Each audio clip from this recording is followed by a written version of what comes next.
आज के चर्चा का विषय है, क्या गोलाकार या अंडाकार अनधिमान वक्र संभव है। तो इस बात पर विचार करने से पहले हम लोग अनधिमान वक्र को एक बार पुनः जान लेते हैं।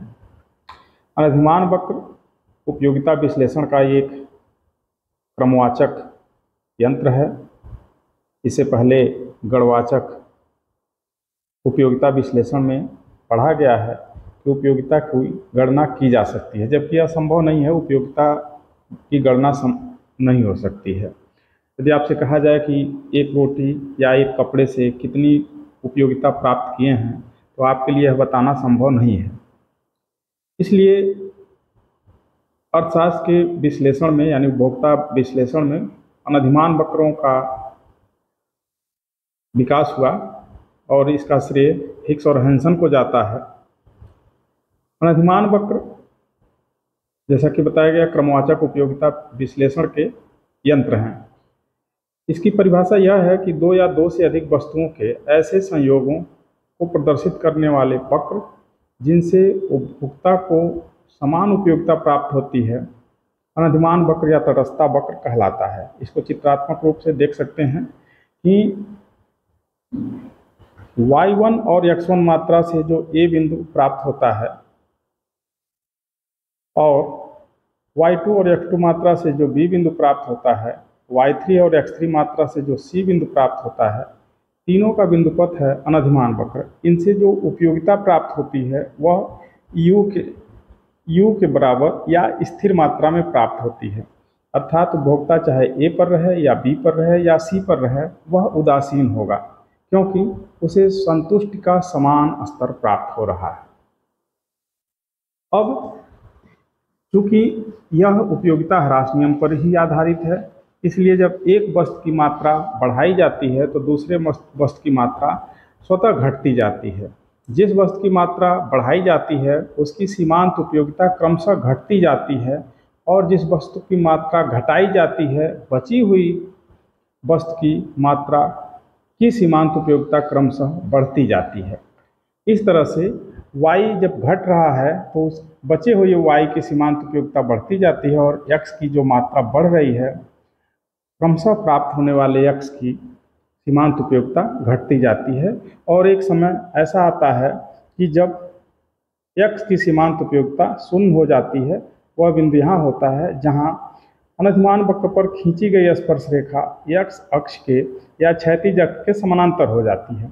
उसी तरह से अनधिमान वक्र के ऊपरी भाग पर एक बिंदु ऐसा आता है जहाँ y की सीमांत उपयोगिता शून्य हो जाती है, अर्थात यहाँ से उपभोक्ता y का उपभोग बढ़ाना नहीं चाहेगा या कोई उपभोक्ता अतिरिक्त y के लिए x की मात्रा छोड़ने को तैयार नहीं होगा। तो इस तरह से एक बाएं से दाएं नीचे गिरता हुआ और मूल बिंदु की तरफ उभरा हुआ या मूल बिंदु की तरफ उन्नतोदर एक वक्र प्राप्त होता है, जिसे अनधिमान वक्र कहते हैं। इसके हर बिंदु पर मार्जिनल रेट ऑफ सब्स्टिट्यूशन होता है, MRS, between x and y। इसका मतलब होता है कि उपभोक्ता एक वस्तु को प्राप्त करने के लिए दूसरी वस्तु की कुछ मात्रा छोड़ता है, यानी एक वस्तु के स्थान पर दूसरी को प्रतिस्थापित करता है, और यह MRS between x and y क्रमशः नीचे आने पर घटता है और ऊपर जाने पर बढ़ता है। यह x अक्ष के समानांतर जहाँ अनधिमान वक्र हो जाता है वहाँ x वस्तु की सीमांत उपयोगिता शून्य हो जाती है, और जहाँ y अक्ष के समानांतर हो जाता है वहाँ y वस्तु की सीमांत उपयोगिता शून्य हो जाती है। अर्थात यहाँ हम लिख सकते हैं marginal utility of x equal to 0, और यहाँ लिख सकते हैं marginal utility of y equal to 0। तो अब ये अनधिमान वक्र है और इसकी कुछ विशेषताएं हैं। जैसे पहली विशेषता यही है कि बाएं से दाएं नीचे गिरता हुआ होता है। तो आपको इसका कारण स्पष्ट रूप से पता चल गया है कि बाएं से दाएं नीचे इसलिए गिरता है क्योंकि एक वस्तु की मात्रा बढ़ाने के लिए दूसरे वस्तु की मात्रा को कम करना पड़ता है। यह मूल बिंदु की तरफ उन्नतोदर होता है। इसका तात्पर्य है कि यह घटती हुई सीमांत उपयोगिता पर आधारित है, इसलिए यह मूल बिंदु की तरफ उन्नतोदर होता है। यदि जिस वस्तु की मात्रा बढ़ती है उसकी सीमांत उपयोगिता क्रमशः घटती जाती है।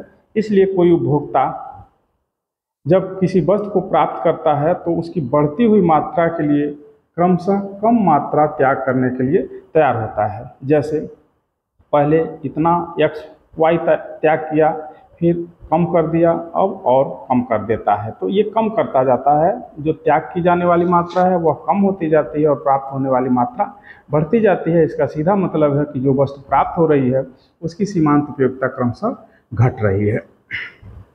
तीसरी विशेषता है अनधिमान वक्र एक दूसरे को नहीं काटते।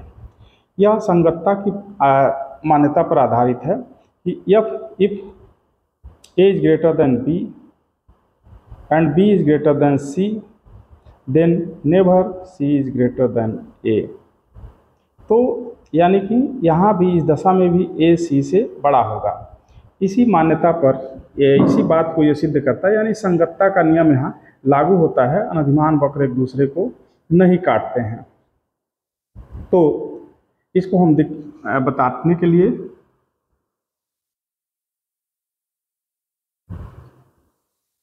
दो अनधिमान वक्रों का निर्माण करते हैं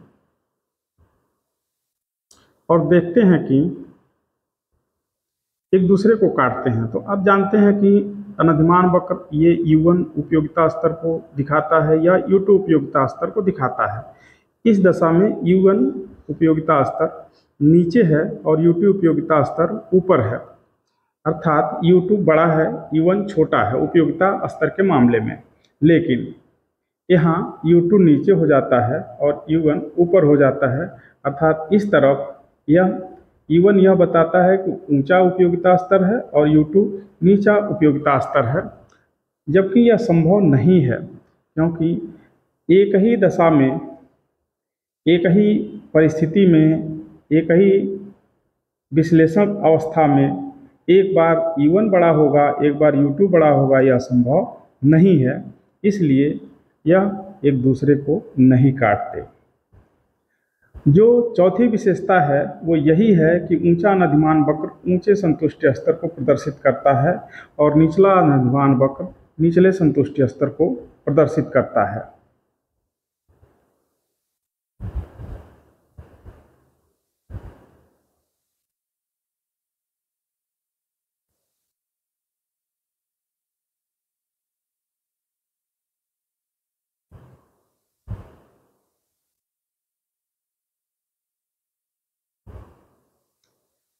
इसमें IC1, IC2, IC3 अनधिमान वक्र हैं। निश्चित ही IC1 पर कम उपयोगिता स्तर होगा, IC2 पर ज़्यादा उपयोगिता स्तर होगा और IC3 पर और ज़्यादा उपयोगिता स्तर होगा। हम मान लेते हैं Y वस्तु की Y1 मात्रा है और इसमें IC1 पर X1 मात्रा, IC2 पर X2 मात्रा, IC3 पर X3 मात्रा का उपभोग किया जा रहा है। तब हमें क्रमशः IC1, IC2, IC3 प्राप्त हो रहे हैं।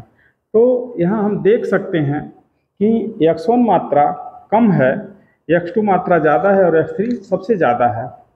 Y भले ही स्थिर है लेकिन X की मात्रा बढ़ रही है, अर्थात क्रमशः अगले अनधिमान वक्र पर अधिक उपयोगिता प्राप्त हो रही है दोनों वस्तुओं को मिलाकर, अर्थात उपभोक्ता क्रमशः ऊंचे संतुष्टि स्तर को प्राप्त कर रहा है।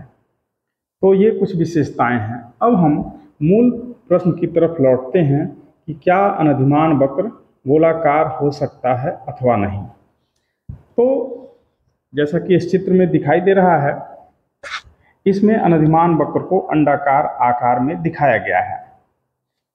इसमें सुविधा के लिए इस अनधिमान वक्र के अंडाकार स्वरूप को 4 भागों में बांट दिया गया है, 1, 2, 3 और 4। ये बताता है कि सैद्धांतिक रूप से अनधिमान वक्र अंडाकार हो सकता है। यह तब संभव है जब कोई उपभोक्ता नकारात्मक उपयोगिता को ध्यान में न रखकर अपनी उपयोगिता क्रमशः बढ़ाता रहे। जैसा कि पहले बताया जा चुका है कि A बिंदु पर Y की सीमांत उपयोगिता शून्य हो जाएगी, B बिंदु पर X की सीमांत उपयोगिता शून्य हो जाएगी। लेकिन यदि अंडाकार होगा तो B के सापेक्ष साथ D बिंदु पर भी X की सीमांत उपयोगिता शून्य हो जाएगी और ए के साथ साथ सी पर भी वाई की सीमांत उपयोगिता शून्य हो जाएगी। यहाँ देख रहे हैं कि पहले भाग में एक्स और वाई दोनों से धनात्मक सीमांत उपयोगिताएं प्राप्त होती हैं, जो y की सीमांत उपयोगिता शून्य ए पर होती है और x की सीमांत उपयोगिता शून्य बी पर होती है। लेकिन अब मान लेते हैं कि b के बाद भी उपभोक्ता x वस्तु की मात्रा को बढ़ाता है, तो ऐसी दशा में y की सीमांत उपयोगिता तो धनात्मक बढ़ेगी, लेकिन x की सीमांत उपयोगिता ऋणात्मक होगी। हम एक बार पुनः स्मरण कर लें कि अनधिमान वक्र की विशेषता क्या है। अनधिमान वक्र वह वक्र होता है जिस पर उपभोक्ता को विभिन्न मात्राओं के उपभोग से समान स्तर की संतुष्टि प्राप्त होती है। अब हम b से यदि उपभोक्ता को आगे बढ़ाते हैं, यानी उपभोक्ता b के बाद उपभोग करता जाता है, x की मात्रा बढ़ाता जाता है, तो x से उसे ऋणात्मक उपयोगिता मिलेगी और y से उसे धनात्मक उपयोगिता मिलेगी। इस तरह दोनों एक दूसरे को काउंटर बैलेंस करेंगे और उपयोगिता की जो कुल उपयोगिता है, उपयोगिता की जो कुल मात्रा है वह स्थिर रहेगी। C पर जाकर y की सीमांत उपयोगिता शून्य हो जाएगी और आगे यह x और y दोनों की सीमांत उपयोगिताएं ऋणात्मक रहेंगी। यहाँ चूंकि पहले से धनात्मक उपयोगिताएं काफ़ी मिल चुकी हैं, इसलिए ऋणात्मक उपयोगिताएं भी उपभोक्ता को वही संतुष्टि स्तर देंगी जो पहले भाग में देती हैं। यहाँ उपभोग की मात्रा आप देखेंगे x की भी बहुत ज़्यादा है और y की भी बहुत ज़्यादा है, इसलिए इनकी सीमांत उपयोगिताएं ऋणात्मक होते हुए भी कुल उपयोगिता इतनी अवश्य होगी जो a और b के भाग के बराबर संतुष्टि दे सके। अब d से जब आगे बढ़ता है उपभोक्ता, d पर पुनः मार्जिनल यूटिलिटी ऑफ x शून्य हो जाती है, लेकिन इससे आगे बढ़ता है तो x की सीमांत उपयोगिता धनात्मक हो जाती है और केवल y की ऋणात्मक रह जाती है। और इस तरह यहाँ पुनः काउंटर बैलेंस होता है और उपयोगिता का स्तर वही बना रहता है जो a और b के बीच बना होता है। इस तरह देखा जाए तो सैद्धांतिक रूप से जो अनधिमान वक्र है वह दीर्घवृत्ताकार या अंडाकार हो सकता है, लेकिन हम सैद्धांतिक विश्लेषण में इस दीर्घवृत्ताकार अनधिमान वक्र का प्रयोग नहीं करते हैं, बल्कि इसके a और b भाग का प्रयोग करते हैं। लेकिन यदि पूछा जाए कि क्या सैद्धांतिक रूप से अनधिमान वक्र अंडाकार हो सकता है, तो इसका उत्तर हाँ होगा, यह अंडाकार हो सकता है, क्योंकि उपयोगिता के एक स्तर को प्राप्त करने के लिए धनात्मक और ऋणात्मक का समायोजन हमेशा चलता रहेगा।